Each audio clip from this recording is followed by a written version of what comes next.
प्रभु महावीर प्रभु की 2 प्रकार की अंतकृत भूमि हुई, ऐसे पार्श्वनाथ भगवान की भी 2 प्रकार से अंतकृत भूमि हुई। युग के उत्तम पुरुष का अंत हो उसको युगांतकृत कहा जाता है, उसके साथ ही ये मोक्ष मार्ग बंद हो जाता है। प्रभु महावीर के मोक्ष पधारने के बाद सौधर्मा स्वामी और जम्बू स्वामी परंपरा से मोक्ष में गए, बराबर, यानी तीनों मोक्ष पधारे, उसके पीछे मोक्ष मार्ग कोई नहीं जाएगा, मोक्ष मार्ग बंद हो गया। देखिए, जब जम्बू स्वामी पधारे उसके बाद मोक्ष मार्ग बंद हो गया, तो इसीलिए वहाँ तक ही गए। और परमात्मा को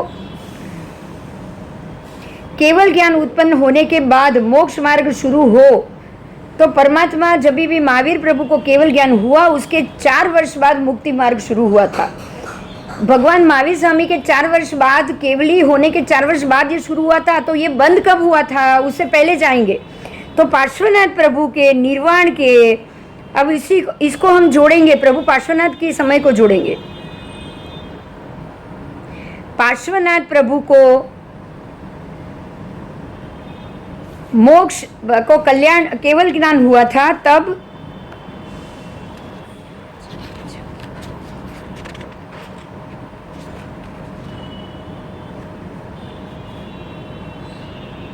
पार्श्वनाथ प्रभु को केवल ज्ञान होने के 3 वर्ष के बाद मोक्ष मार्ग शुरू हुआ था। देखिए, अभी यहाँ आपको एक बड़ी बात मिल रही है, भगवान के केवल ज्ञान के बाद अब मैं लाइन से बोल रही हूँ, पार्श्वनाथ भगवान पे जाएंगे हम 3000 वर्ष पहले, उनको केवल ज्ञान हुआ, उनके 3 वर्ष के बाद मोक्ष मार्ग प्रचलित हुआ। मतलब ये हुआ कि आगे नेमनाथ भगवान से मोक्ष मार्ग बंद है, और उसके बाद जब पार्श्वनाथ भगवान हुए उससे 3 वर्ष, केवल ज्ञान के 3 वर्ष के बाद ये मोक्ष मार्ग शुरू हुआ है। और पार्श्वनाथ प्रभु जब निर्वाण पाए, निर्वाण के पाते ही, उनके निर्वाण होते ही उनके 4 पटधर जब तक मोक्ष गए तब तक मोक्ष मार्ग चालू रहा, उसके बाद मोक्ष मार्ग वापस बंद हो गया। अब उनके कुछ इतने समय के बाद जब वीर प्रभु को केवल ज्ञान हुआ, बराबर उसके 4 वर्ष बाद मोक्ष मार्ग वापस शुरू हुआ है। और उसके बाद जब वीर प्रभु के 2 पटधर जो थे उनके जम्बू स्वामी, वहाँ तक मोक्ष मार्ग खुला रहा। जम्बू स्वामी जब मोक्ष में चले गए उसके बाद बंद हो गया। इसका अर्थ ये हुआ कि प्रत्येक तीर्थंकर के काल के बीच में भी मोक्ष मार्ग बंद हो जाता है। मोक्ष मार्ग बहुत कम समय के लिए खुलता है, ये बात हमको समझनी ही पड़ेगी। और इसीलिए ये युगांतकृत और पर्यायांतकृत 2 नाम दिए गए, बराबर। कौन से तीर्थंकर के वक्त कौन सी भूमि है, उसी के ऊपर मोक्ष मार्ग खुला है कि नहीं उसको हमको जानना है।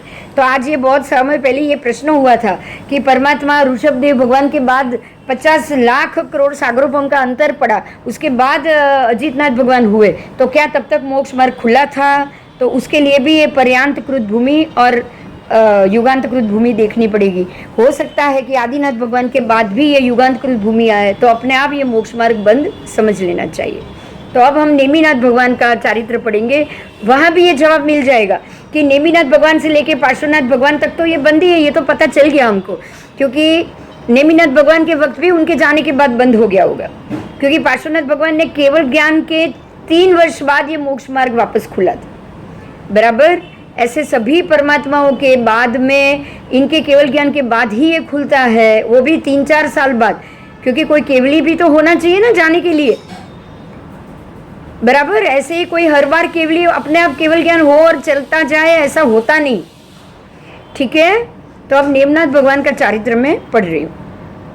तो ये पता चला मोक्ष मार्ग हमेशा के लिए खुला नहीं रहता है, जब भगवान हो तब मेहनत कर लेनी चाहिए। समझ में आ रहा है?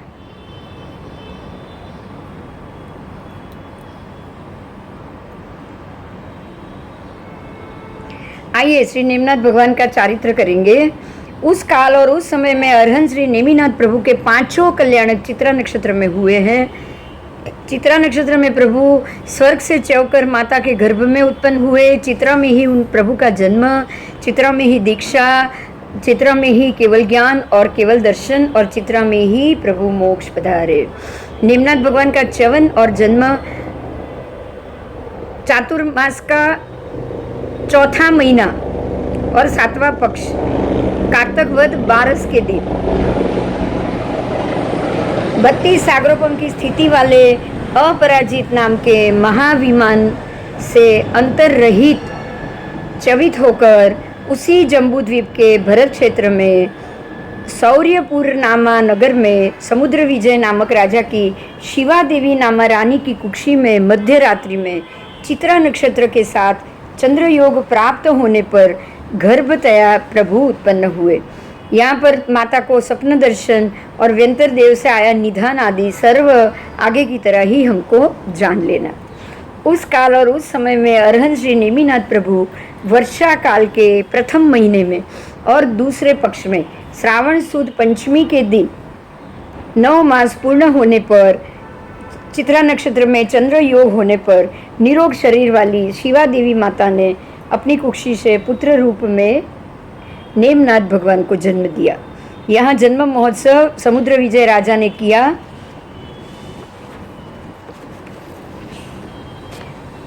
इस कुमार का नाम अरिष्ट नेमि हो, क्योंकि ऐसा कथन इसीलिए हुआ क्योंकि जब प्रभु गर्भ में थे तब माता को स्वप्ने में अरिष्ट रत्नमय चक्र की धार दिखी। माता ने एक अरिष्ट रत्न के चक्र की धार देखी, इसलिए प्रभु का अरिष्ट नेमि नाम रखा गया। अरिष्ट में आदि का अमंगल दूर करने के लिए और रिष्ट शब्द मंगलवाची है, इसीलिए अरिष्ट नेमि विवाहित ना होने के कारण कुमार कहलाते हैं। बराबर एक नेमनाथ भगवान ही है जो विवाह नहीं किया, इसलिए वो कुमार कहलाए। वे विवाहित नहीं हुए। उसका भी प्रकरण इस प्रकार से है। एक दिन शिवा देवी माता ने प्रभु को युवावस्था प्राप्त होकर कहा कि हे वत्स, तू विवाह मंजूर करके हमारे मनोरथों को पूर्ण कर। प्रभु ने कहा, माता जी, इस जब योग्य कन्या मिलेगी तब मैं विवाह कर लूँगा। एक दिन कौतुक रहित होने पर भी प्रभु कौतुक सहित कभी थे ही नहीं, होते ही नहीं है। कोई भी तीर्थंकर परमात्मा होते ही नहीं, लेकिन फिर भी प्रभु जब मित्र कुमारों से प्रेरित होकर क्रीड़ा करने के लिए अपने ही चाचा के पुत्र कृष्ण वासुदेव की आयुधशाला में चले गए और वहाँ पर कुतूहल देखने की इच्छा वाले मित्रों के आग्रह से उन्होंने वासुदेव का सुदर्शन चक्र उठा लिया और अंगुली के अग्रभाग पर कुंभार के चाक की समान उसको घुमाया। शांग मनुष्य धनुष्य भी कमल नाल के समान नमा दिया। चक्र भी घुमा लिया, उनका जो शांग धनुष था उसको भी कमल नाल की तरह मोड़ दिया। कौमोदिकी नाम की गदा को भी एक लकड़ी की तरह उन्होंने उठा लिया और पंचजन्य शंख को उठाकर सुख से उन्होंने आराम से मुख पर लगाकर जोर से फूंक मारी और जोर से बजाया। वासुदेव के प्रत्येक रत्न का ऐसा प्रभाव होता है कि हजार हजार देवताएं उसकी 2000 देवता उनकी रक्षा करते। उनको उठाना तो दूर, उनके नज़दीक भी कोई नहीं जा सकता। मगर भगवान तो अनंत शक्तिशाली थे और तीर्थंकर परमात्मा थे, इसीलिए उनके लिए कोई असंभव बात नहीं थी और उनको कोई देवों ने रोका तक नहीं। अब तक तो सिर्फ उन्होंने गदा और वही उठाया, पर उसकी कोई आवाज़ नहीं आई। लेकिन जब ये पंचजन्य शंख उन्होंने उठाकर बजाया तब तो उसकी गूंज से वासुदेव के हाथियों का जो समूह था वो अपने बंधन स्तंभों को उखाड़ के धरों की पंक्तियों को तोड़ते हुए आस इधर उधर भागने लग गए। वासुदेव का शंख बजेगा तब वासुदेव के हाथी, घोड़े, अस्तबल सब दौड़ने लग जाते हैं।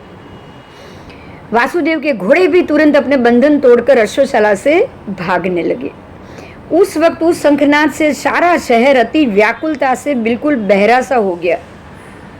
इस प्रकार के शंखनाद को सुनकर आज कोई शत्रु पैदा हो गया है, ऐसा विचार करके व्याकुल चित्त वाले श्री कृष्ण महाराजा तुरंत ही आयुधशाला में आए। देखिए, ये सारा कृष्ण के वासुदेव बन जाने के बाद हुआ है, क्योंकि जब वासुदेव बन जाते हैं उसके बाद ही तो ये उनके आयुध उत्पन्न होते हैं ना। वासुदेव 3 खंड जीत ले उसके लिए ये आयुध उत्पन्न होते हैं और उत्पन्न होने के बाद 3 खंड जीतने के बाद वही सारे आयुध उनके आयुधशाला में रखे जाते हैं। तो ये यहाँ पर हम ऐसा समझेंगे कि कृष्ण वासुदेव हो चुके थे और होने के बाद ये सारी घटनाएं हुई है। श्री कृष्ण महाराज, अब वासुदेव है वो तो दौड़ कर आ गए आयुधशाला में। वहां पर नेमिनाथ प्रभु को देखकर वो आप बिल्कुल मन में आश्चर्य हो गए। अरे नेमिनाथ ने शंख बजा दिया। अपनी भुजा के बल की तुलना करने के लिए श्री कृष्ण महाराज ने प्रभु से कहा कि चलो हम दोनों अपने बल की परीक्षा करें। ऐसा कहकर प्रभु को वो साथ लेकर मल्ल अखाड़े में लेकर आए। वहां पर प्रभु ने श्री कृष्ण से कहा कि हे भाई, धूल में आलोट कर बल की परीक्षा करना अनुचित है। मैं ऐसी परीक्षा नहीं चाहता हूँ। बल की परीक्षा करने के लिए आपस में एक दूसरे की भुजा को मोड़ना ही काफी। दोनों ने ये बात मंजूर कर ली और श्री कृष्ण ने अपना हाथ पसारा। प्रभु नेमी ने भी उस हाथ को वेत के या कमल नाल की तरह तुरंत ही उसको मोड़ दिया। जैसे कमल नाल को ऐसे मोड़ते ऐसे उनके हाथ को मोड़ दिया। फिर प्रभु ने अपना हाथ लंबा किया और श्री कृष्ण ने जब जोर लगाने पर भी प्रभु का हाथ मुड़ा नहीं, तब श्री कृष्ण जी ऐसे लटक गए हाथ के ऊपर जैसे कोई वृक्ष की शाखा के ऊपर बंदर लटक जाए। उस वक्त भी खेत से मुख पर आई हुई दुगुनी श्यामता से हरि ने यथार्थ ही अपना नाम हरि के समान कर दिया, बंदर के समान कर दिया। जब अत्यंत जोर लगाने पर भी प्रभु का हाथ जरा भी ना मुड़ा, तब मन में चिंतातुर हो गए। कृष्ण महाराजा सोचने लगे कि ये नेमी कुमार तो सुखपूर्वक मेरा राज्य भी ले लेगा। अब कृष्ण वासुदेव को ये चिंता हो गई कि मैंने ये जो 3 खंड जीते हैं उसको ये नेमी कुमार को जीतने में बहुत आसानी हो जाएगी और ये नेमी कुमार मेरा राज्य सुख से ले लेगा।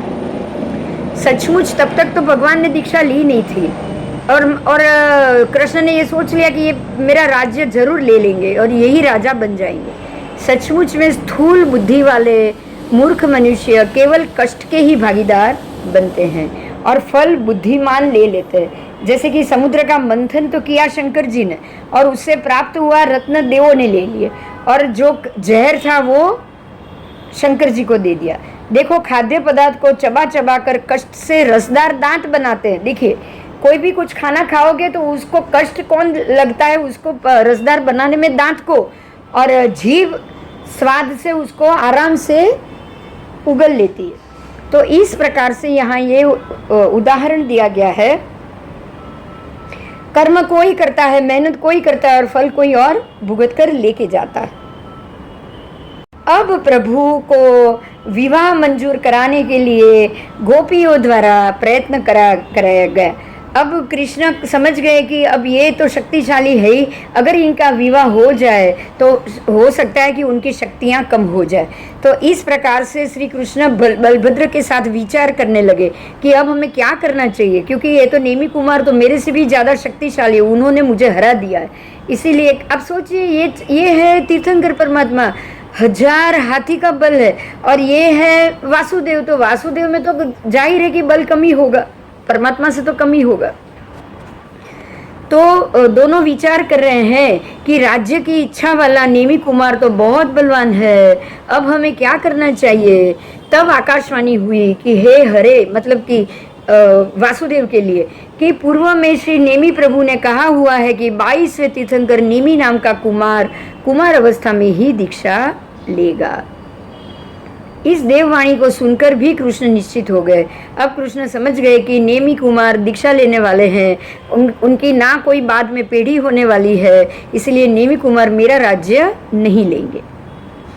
तथापि निश्चर्यार्थ नेमिनाथ प्रभु को साथ लेकर जल क्रीड़ा करने के लिए अपनी रानियों सहित वो तालाब पर गए।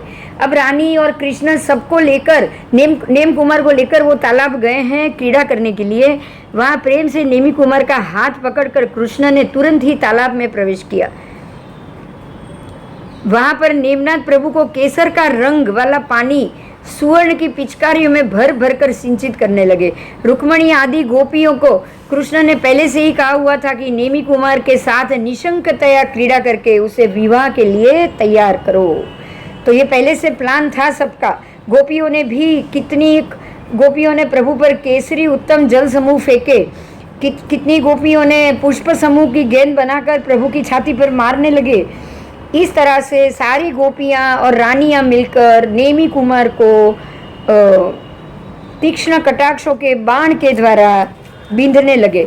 और कितनी एक स्त्रियां काम कला के विलास में कुशल होने से हंसी से विस्मय करने लगी और मजाक मस्करी भी करने लगी। फिर वे सब मिलकर सुवर्ण की पिचकारियों में सुगंधित जल भरकर नेमी कुमार को व्याकुल करने के प्रयत्न करते हुए क्रीड़ा से उल्लसित मन वाली होकर परस्पर हंसने लगी। इतने में ही आकाश में देववाणी हुई और वो सबने सुनी। हे मुग्धा स्त्रियों, तुम्हें नहीं मालूम, इन प्रभु को पैदा होते ही 64 इंद्रों ने 1 योजन प्रमाण चौड़े मुख वाले हजारों बड़े बड़े कलशों से मेरु पर्वत पर स्नान कराया था। और उस वक्त उन असंख्य जल प्रवाह से भी जो प्रभु व्याकुल नहीं हुए, तो क्या अब तुम्हारी इन पिचकारियों के जल से वो व्याकुल हो जाएंगे? अब नेमी प्रभु ने गोपियों और श्री कृष्ण पर पिचकारी चलाने लगे और कमल पुष्प की गेंदें उनकी छाती पर मारने लगे। अब नेमी प्रभु ऐसा करने लगे। इस प्रकार जल क्रीड़ा करके सब तालाब के किनारे आए और वहां प्रभु को एक सिंहासन पर बिठाकर सभी गोपियों ने उनको घेरा लगाकर गोलाई में खड़ी हो गई। और उनमें से रुक्मणी आगे आकर बोली, हे नेमी कुमार, अब तुम निर्वाह चलाने के भय से विवाह नहीं कराते तो ये बिल्कुल अयुक्त है। अब आपको तो विवाह करना ही चाहिए।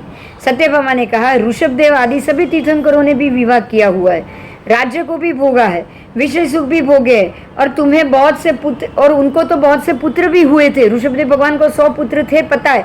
आप अगर तीर्थंकर बनने वाले हो तब भी आप ऋषभदेव की तरह विवाह भी कर पाओगे और पुत्र संतति भी जरूर कर पाओगे।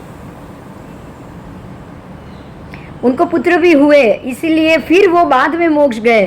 तो अब तुमको आज कोई नए तो मोक्ष मार्गी बने नहीं हो जो अभी तक विवाह नहीं किया। अतः हे अरिष्ट नेमी, तुम खूब विचार करो, और हे देवर, तुम गृहस्थपन की सुंदरता को जानकर बंधुजनों को शांत करो। फिर जाम्बवती भी आगे आई और बोली, नेमी कुमार सुनो, पहले भी हरिवंश कुल में कुल के भूषण समान श्री मुनि सूरत स्वामी 20वें तीर्थंकर हुए हैं, और उन्होंने भी गृहस्थावास में रहकर पुत्रोत्पत्ति होने के बाद ही दीक्षा अंगीकार की थी और मोक्ष में गए थे। फिर पद्मावती ने भी आगे आकर कहा कि पद्मावती ये रानी ही है, इनका कृष्ण की रानी है। हे कुमार, इस संसार में निश्चय स्त्री के बिना मनुष्य की कोई शोभा नहीं, एवं स्त्री रहित मनुष्य का कोई विश्वास भी नहीं करता, क्योंकि स्त्री रहित मनुष्य विट कहलाता है। इतने में गांधारी आगे आकर बोली, ये भी कृष्ण की रानी, बुद्धिमान कुमार, सज्जन यात्रा अर्थात घर पर श्रेष्ठ मनुष्य मेहमान आए तो उनकी मेहमानगिरी करना, संग निकालना, पर्व का उल्लास करना, घर पर विवाह कृत्य हो तो वार फेर और पर्षदा, ये सब अच्छे काम स्त्री के बिना शोभा देते भी नहीं है। फिर आकर गौरी, उनकी पत्नी गौरी बोली, देखो ज्ञान रहित पक्षी भी सारा दिन जहाँ तहाँ भटककर रात को अपने घोंसले में ही वापस जाकर अपनी स्त्री के साथ ही निवास करता है। इसलिए हे देवर, क्या तुम्हारे में पक्षियाँ जितनी भी समझ नहीं है? लक्ष्मणा, उनकी और पत्नी कृष्ण की पत्नी लक्ष्मणा आकर बोली, स्नान आदि सर्व अंग की शोभा में विचक्षण, प्रीति रस से सुंदर, विश्वास का पात्र और दुख में सहाय करने वाला स्त्री के बिना और कौन हो सकता है।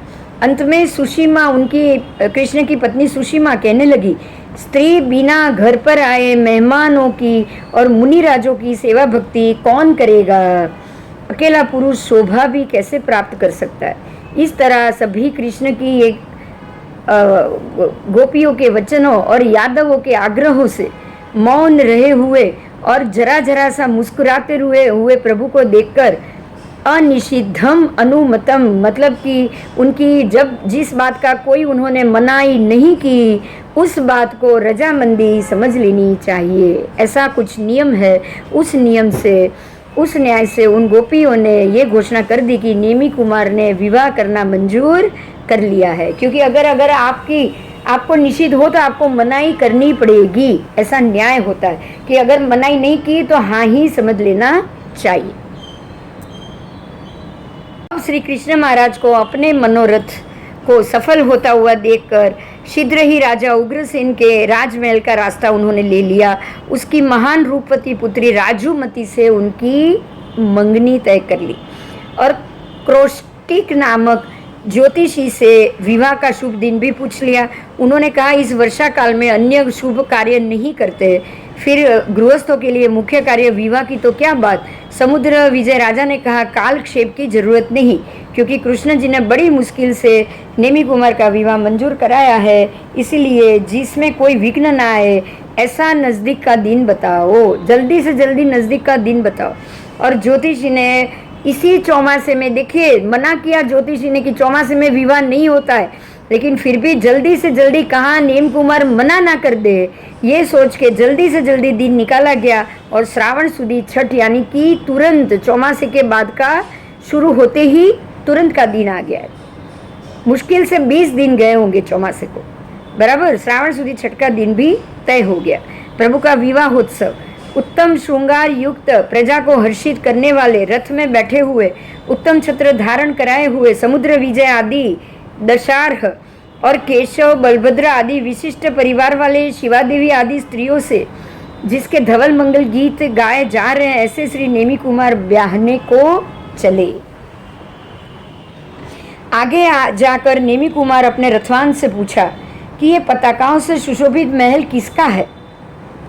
रथवान अंगुली उठाकर बोला ये आपके ससुर राजा उग्रसेन का महल है, और वे सामने खड़ी जो 2 लड़कियां परस्पर बात कर रही है वे आपकी पत्नी राजीमती की चंद्रानना और मृगलोचना नामक दोनों सहेलियां हैं।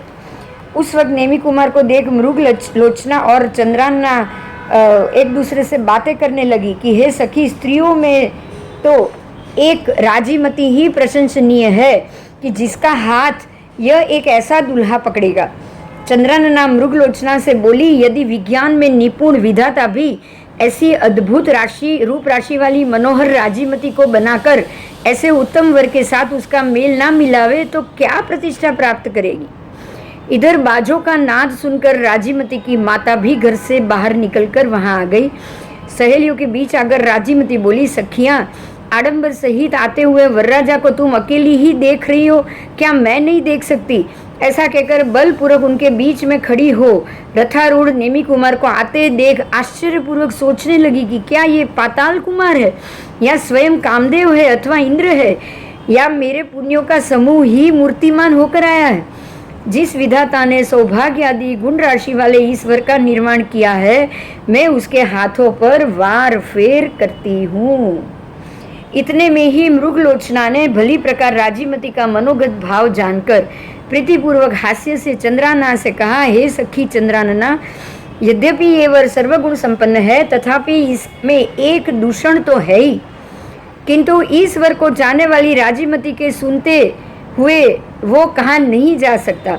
फिर चंद्रानना भी कहा कि सखी मृगलोचना, मुझे भी वो दूषण मालूम है, पर इस वक्त मौन ही रहना चाहिए। दोनों इस प्रकार से अपनी सखी राजीमती की मश्करी कर रही है।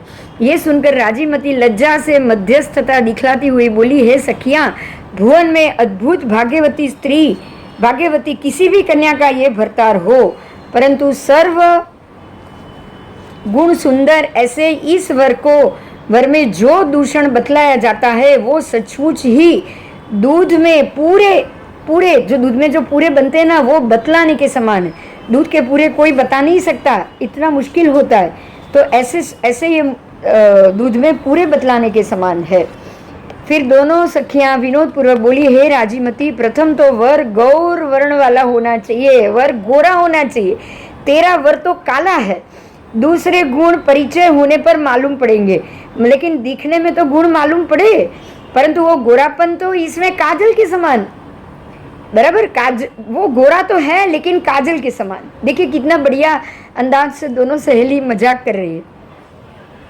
ये सुनकर ईर्ष्या सहित राजीमती सखियों से कहने लगी, आज तक मुझे ये भ्रम था कि तुम दोनों चतुर हो, परंतु आज ये भ्रम दूर हो गया, क्योंकि सर्व गुणों का कारण रूप जो श्यामपना है उसे भी भूषण कहा गया है, और वो भूषण होने पर भी तुम दूषणतया कथन कर रही हो।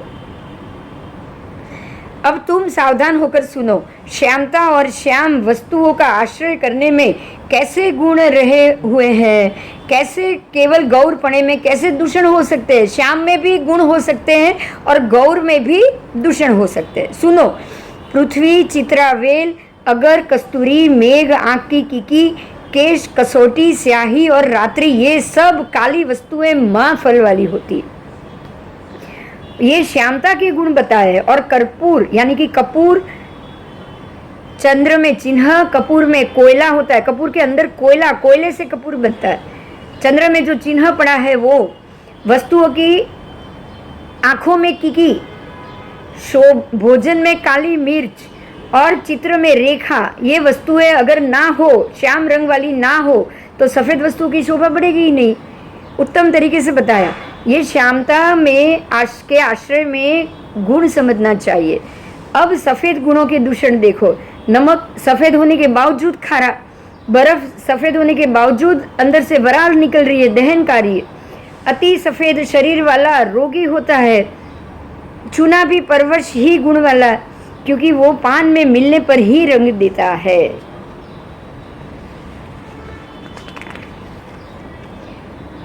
जिस वक्त इन सखियों में ये वार्तालाप हो रहा था, उस वक्त पशुओं की करुण पुकार सुनकर श्री नेमिनाथ प्रभु तिरस्कार युक्त बोले, हे रथवान, ये कैसा आर्तनाद सुनाई दे रहा है? रथवान ने बोला, महाराज, आपके विवाह में जो भोजन के लिए एकत्रित किए पशुओं का ये वाड़ा है। सारथी की बात सुनकर प्रभु विचारने लगे, ऐसे विवाह महोत्सव को धिक्कार है जिनमें इन पशुओं के प्राण बलि हो। इधर उसी वक्त राजीमती का दाहिना नेत्र भी फुरकने लगा और उसने अपने सखियों से कहा, सखियों भी तेरा अपमंगल दूर हो, ऐसा कहकर थू थू करने लगी। उस वक्त नेमिनाथ प्रभु ने रथवान से कहा, हे सारथी, तुम यहाँ से ही रथ को वापस फिरा लो। इस वक्त नेमिनाथ प्रभु को देखकर बाड़े में रहा हुआ एक हरण अपनी गर्दन एक हरिणी की गर्दन पर रखकर खड़ा था।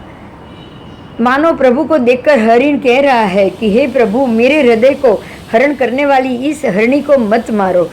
हे स्वामिन, हमें अपने मरण से भी आप अपनी प्रियतमा का विरह दुख अति दुस्सह है। प्रभु का मुख देख जैसे वो हरिणी भी हरण से कह रही है कि ये तो प्रसन्न मुख वाले तीन लोक के नाथ है, अकारण बंधु है।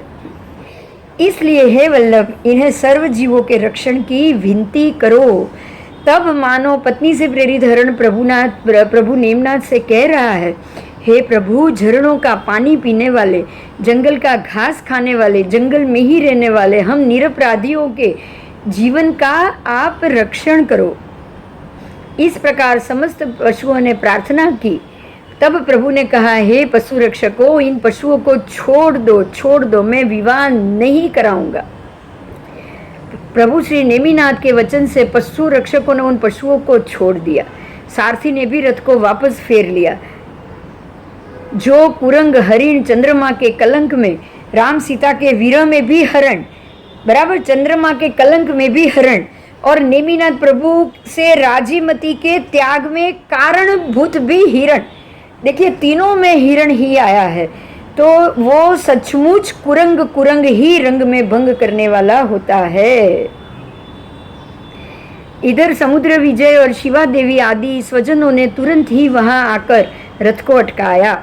माता शिवा देवी आंखों में आंसू भर के बोली, हे वत्स, हे जननी वत्सल पुत्र, मैं प्रथम प्रार्थना करती हूँ कि तू किसी तरह विवाह करके मुझे अपनी बहू का मुख दिखला दे। नेमी कुमार ने कहा, माताजी, आप ये आग्रह छोड़ दो। मेरा मन अब मनुष्य संबंधी स्त्रियों में नहीं है, परंतु मुक्ति रूप स्त्री की उत्कंठा वाला है। जो स्त्रियां रागी पर भी राग रहित होती है, उन स्त्रियों को कौन चाहेगा? परंतु मुक्ति रूप स्त्री जो विरक्त पर राग रखती है, मैं उसकी चाहना करता हूँ। उस वक्त राजीमती भी, हा देव, ये क्या हुआ, ये सोचकर वो मूर्छित हो गई। सहेलियों द्वारा शीतोपचार करने पर मुश्किल से सुध में आई और उच्च स्वर से वो रुदन करने लगी, हे यादव कुल में सूर्य समान, हे निरुपम ज्ञान वाले, हे जगत के शरण रूप तथा हे करुणाकर स्वामीन, आप मुझे छोड़कर कहाँ चले गए? फिर अपने ही हृदय को वो कहने लगी, अरे धृष्ट, निष्ठुर, निर्लज हृदय, अब जब तेरा स्वामी दूसरी जगह रागवान हुआ है, तो तब तू अभी तक भी इस जीवन को किस लिए धारण करता है? फिर निश्वास डाल के अपने स्वामी को उपालन देती हुई वो बोली, हे धूर्त, यदि तू सर्व सिद्धों की भोगी हुई वेश्या में रक्त हुआ था तो फिर इस तरह विवाह के बहाने तूने मेरी क्यों विडंबना की। सहेलियों ने भी उससे रोष में आकर कहा, हे सखी, लोक प्रसिद्ध कहावत है, श्याम रंग का आदमी सरल स्वभाव वाला नहीं होता है, और कोई हो भी जाए तो ये माना जाता है कि विधाता की गलती हो गई है। इसीलिए हे सखी, ऐसे प्रेम रहित पर तू क्यों प्रीति रख रही है। आगे हम लेंगे क्योंकि अभी और बाकी है नीमनाथ भगवान का चारित्र। ठीक है, तो यहाँ से मैं अटका रही हूँ। परमात्मा की दीक्षा और केवल ज्ञान ये सब हम बाद में लेंगे। तो अब जय जिनेंद्र, रात को सोच रही हूँ मैं रात को लूँ, बराबर।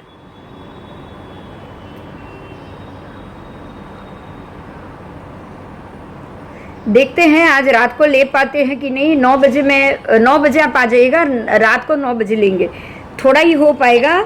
मैं चाहती हूँ कि नीमनाथ भगवान और आदिनाथ भगवान का चारित्र हो जाए तो वो कर लेंगे, और बाकी का हम पर्युषण के बाद में करेंगे, बराबर। ओके ओके, चलो, जय जिनेंद्र। जय जिनेंद्र।